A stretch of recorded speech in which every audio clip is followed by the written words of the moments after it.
LibreOffice Draw. Comment insérer une forme et gérer la superposition des éléments. Revenons sur notre page. Nous souhaitons maintenant insérer une forme pour mettre en valeur le mot technologie.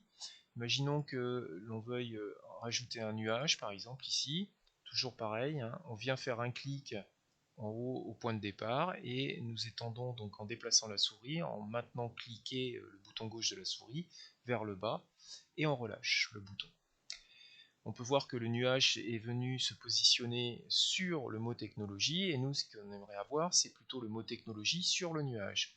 Donc ici nous allons utiliser un outil que l'on appelle disposer qui va nous permettre donc de mettre le nuage en arrière-plan, c'est-à-dire de soit le faire reculer hein, d'élément en élément, ou soit directement ici de le positionner sur la page, c'est-à-dire comme si c'était le premier élément que l'on vient de réaliser.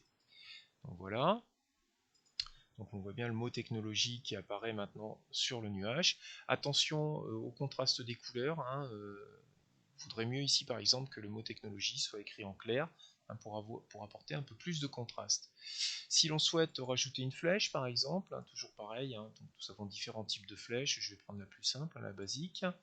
Voilà, je vais faire une flèche, je vais faire une deuxième flèche.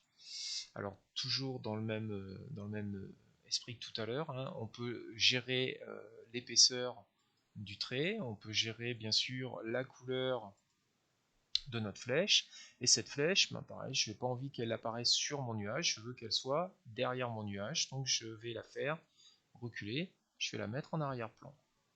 Ce qui est intéressant ici, c'est que ensuite on peut déplacer notre flèche hein, pour la faire plus ou moins longue si on souhaite.